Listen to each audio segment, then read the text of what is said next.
My name is Ruedi Karrer. I was born in 1959 in Ruedi Karrer in a little 40 people village. And since almost 40 years I'm living in Zurich, where I'm working as a geographer. And as a hobby I'm building up this little jeans museum. At the beginning I started studying law. Then I was thinking it's a little bit too dry, even drier than a dry jeans. So I was switching to more natural stuff. I love the environment, the nature. I grew up in the countryside and in the mountains. So in 1973 there was a big crisis. The big environmental topics were at that moment about the dying forests and the shortage of gasoline. So that was the time in which I grew up. Yeah, I want to help to fight for a better world. That was also the reason I was very active at Greenpeace when I was young. I was a, how you say this, sort of a rebel. I want to blockade this atomic transportation from this nuclear waste. So I was fixed on a railway line with some iron, so a train couldn't go on, except he would kill me. So such stuff like this. You have to do something.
I grew up in a big poor family with 12 people all together, and because we were a very poor family we received clothes donation parcels for all the 12 people, and in 1973 there were 2 Levi's jeans in one of the parcels. I still have them. There was a big fight of me and my brothers who can get them, because this was much more interesting than the corduroy pants we had before.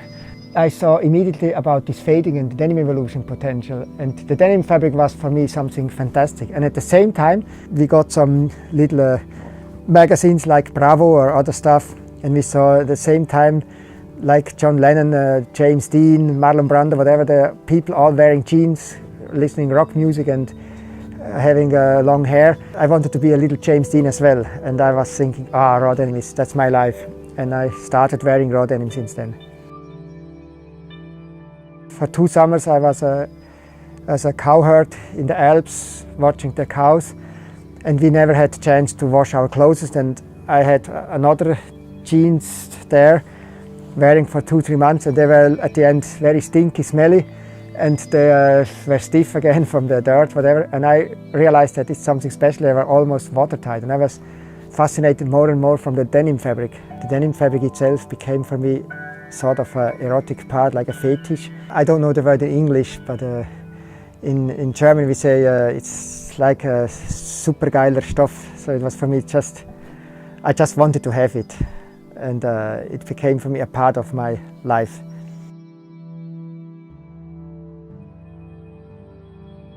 I really knew that I'm a special person with a special relationship to raw denim. When people are asking me when did I start with this raw denim craziness, here we go. Those 2 first jeans.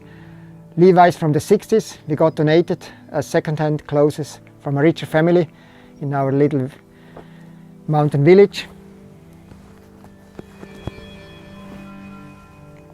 They are the regular Levi's 501.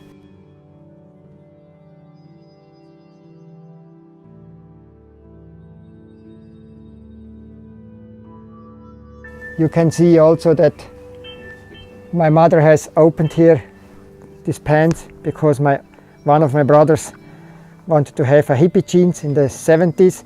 We couldn't afford to buy hippie jeans, so my mother cut out the other second pair of jeans and add this here together.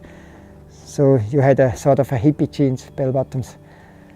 So that's the reason why on these jeans, our first jeans is missing now the lower part of the legs.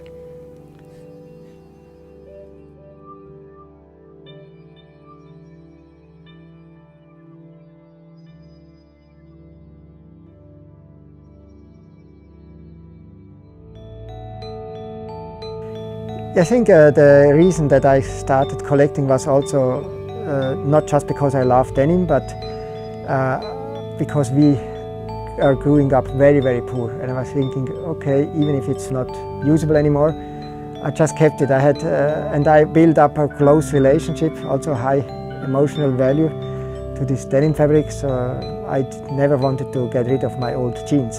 So I have also all my jeans since then. I just wanted to save their lives. It's for me like if you kill another person if you're throwing away a jeans. So it's like became my babies somehow. I went to a world round trip in 1990, and when I came back I was already over 30 years old, and I was thinking, okay, what shall I do? At that time I had already several hundred jeans and denim jackets, and I was running out of space. And then in 2001 I had in a case of an emergency because I couldn't move in my apartment more or less anymore. Even then I had probably about 3,000–4,000 jeans and denim jackets already, and it was not possible anymore. And I was thinking, okay, I want to do it in a bigger scale, because at that time I also realized that nobody else in the world was running a denim museum. This place here is still the only brand independent museum in the world. Denim is one of the most spread clothes in the world. I think it deserves at least one museum. I know that quite many people are sort of hardcore denim fetish people, or however you want to call this, and they have also built up huge collections, but they want to keep it very private usually, and that's the big difference. I want to show people the story about what's behind denim evolution. People are asking me sometimes, why do you want to show this to other people? There are two reasons. One is the environment. I want to convince the young people to bring them away from the fast fashion, where the holes are included already in the price. I really want to bring the people to the point that it's better to start with the raw denim, to wear their jeans for years, to get their own personalized fadings. And the other reason is also that I think the power of denim evolution is so strong. I want to just keep this raw denim spirit alive with showing people this power of denim evolution. It's always reflecting a part of the life of a person, and it's no other garment who can do this in that way, and it's very unique. Every person has a little bit different fadings. I can see from many meters, that's a special denim fabric, or I can realize raw denim or special or never washed. For me it's about the natural denim evolution. The natural denim evolution is a very delicate expression, because the real hardcore natural denim evolution is wearing jeans over years without any washing.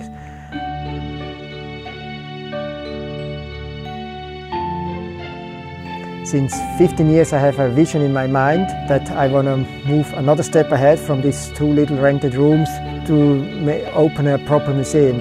I'm turning 60 years old this September. For this reason I have a special idea in my mind since quite a long time. I want to create 60 limited pairs of jeans, a sort of birthday jeans. It's just a milestone to make the museum idea more visible, to convince people, okay, it can be interesting to spend some money on this idea.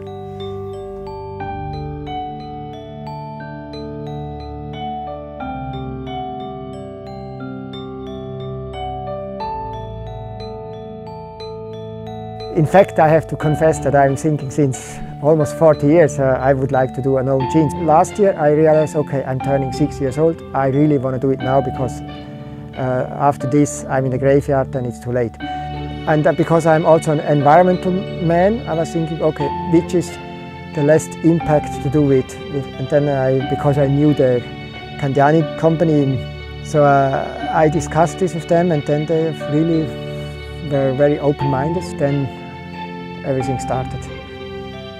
So we went to Milan for 2 days to choose the denim fabric at the beginning.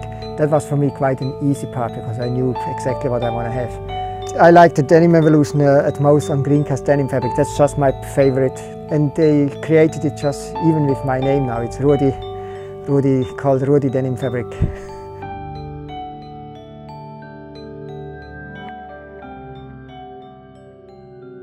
Ruedi and I met a long time ago. I mean, we saw each other a long time ago at shows, and I've always been very interested and curious about this guy because somehow, even before this social media thing was happening, I mean, he was a legend. And Ruedi truly represents the highest level of passion in our industry. And the museum is the incubator of this message, and that deserves something special.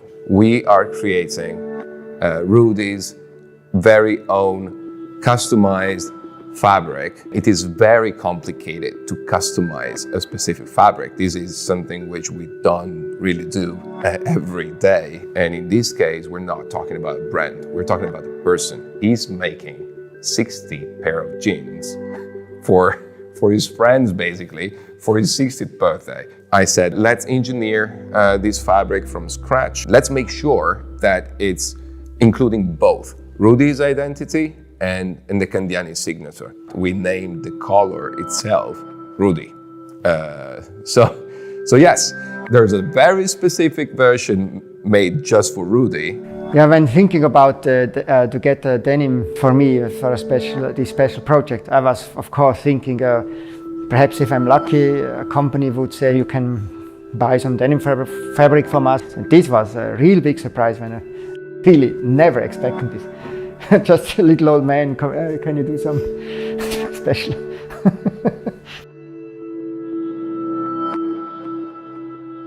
When we engineered the Ruedi fabric, we spun the yarns and created the slubs in a mechanical way, not artificially. We wanted these yarns to be the most authentic possible. Then Ruedi wanted a green cast. It's a double deep indigo with a green cast. What do you think? The green cast is always my favorite. What made it very special in terms of dyeing is that we adopted a new all-natural, biodegradable sizing agent. After you pick the yarns and you dye the color, then you decide what kind of construction you want. We are looking at 15.5 ounce and 3x1, the real denim construction. Still, because of the left end twill, inside it's nice. I like the softness of left hand twill, of course. The left hand twill really comes from our workwear heritage. How do you like the selvage? It's an homage to the old denim industry. Your first one had the red selvage. So this is recalling your very first pair of jeans. Yeah, this was my first time I saw raw denim, selvage denim in 1973. So I can't wait to see them faded.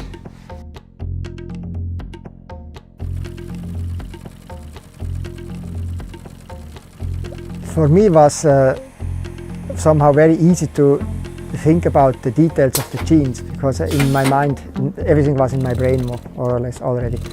I had the clear expectations about two-tone collar stitching, about single stitch back pocket stitchings, about pocket style back pocket style similar to Levi's, hidden rivets, using the leather patch on the right side, a little textile tag with my name on it. And I would say about 90% of the stuff I had a very, very clear expectation. Like the front pocket bags should be deep and really heavy. But it was when it came to the real details, then I realized that it's still not everything clear. We started with the cut at the beginning, and I'm old styled. I like to have it roomy, so it's not a skinny or strong tapered. It's more or less almost straight cut. Then with the threads, the collar tone, then with the rivets, buttons, and the seams and and the loops and the pocket bags and everything. The color tone is quite easy to fix, and I like two color tone, and it's orange and brownish more. But the difficulty is go the hardcore old way with Texas cotton thread, whatever, or with the commonly used now poly cotton thread. The Texas cotton thread, like I have it here on this jacket, it's breaking quite easily, and the poly cotton is much more durable, but it's of course not old school. At the end I was thinking, okay, poly cotton could be also work because it's much more stable. I don't want to have people buying a jeans and 4 months later first seams are popping, ripping. One important detail for me is the fly. It shall be quite a big fly with the traditional Levi style 5 buttons, not 4 buttons. A top button and 4 fly buttons. For the back pockets I had the idea in a traditional shape similar to Levi's, with a little bit wider threads on the top where the hidden rivets are, and no flag then, but I will have the textile tag on the right back pocket, will be the little textile tag called Ruedi. But then inside a full lining, and I want to have nothing fancy on it, but a special arcuate stitching on the back side, and this arcuate is very special. It's the profile of the Pittsburgh. I love raw denim and mountain, and so I combined this. And the Pittsburgh I have climbed about, I don't know, 50, 100 times. It's my home mountain where I grew up. I want to have 5 traditional belt loops and traditional chain stitch at the bottom and the traditional waistband. I also have planned to make another round with then 600 and next time 6,000, so we scale up every time. And in 5 years I'm working here like hell for I should have done this 40 years earlier, but still, it is like it is now.